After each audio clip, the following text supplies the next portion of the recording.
Hi there! Welcome to our step-by-step guide on front teeth composite fillings.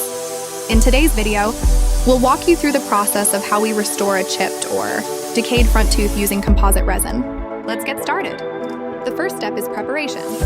We start by cleaning the area around the tooth to ensure it's free of debris or plaque. Then we'll apply a local anesthetic to numb the area. So once the tooth is prepared, we apply an etching gel. Next, if the tooth is decayed, we carefully remove the damaged portion using a dental drill. If the tooth is chipped, we smooth out any rough edges to ensure the best bonding surface for the composite filling.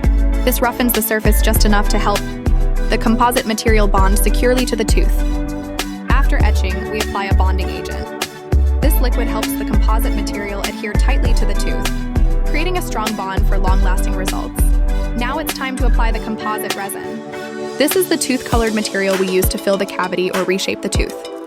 We carefully layer it on, shaping it to blend seamlessly with the natural tooth. Once the composite is in place, we use a special curing light to harden it.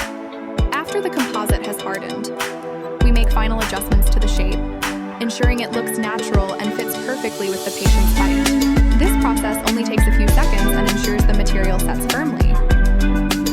Finally, we polish the tooth to give it a smooth, shiny finish that looks just like the surrounding teeth.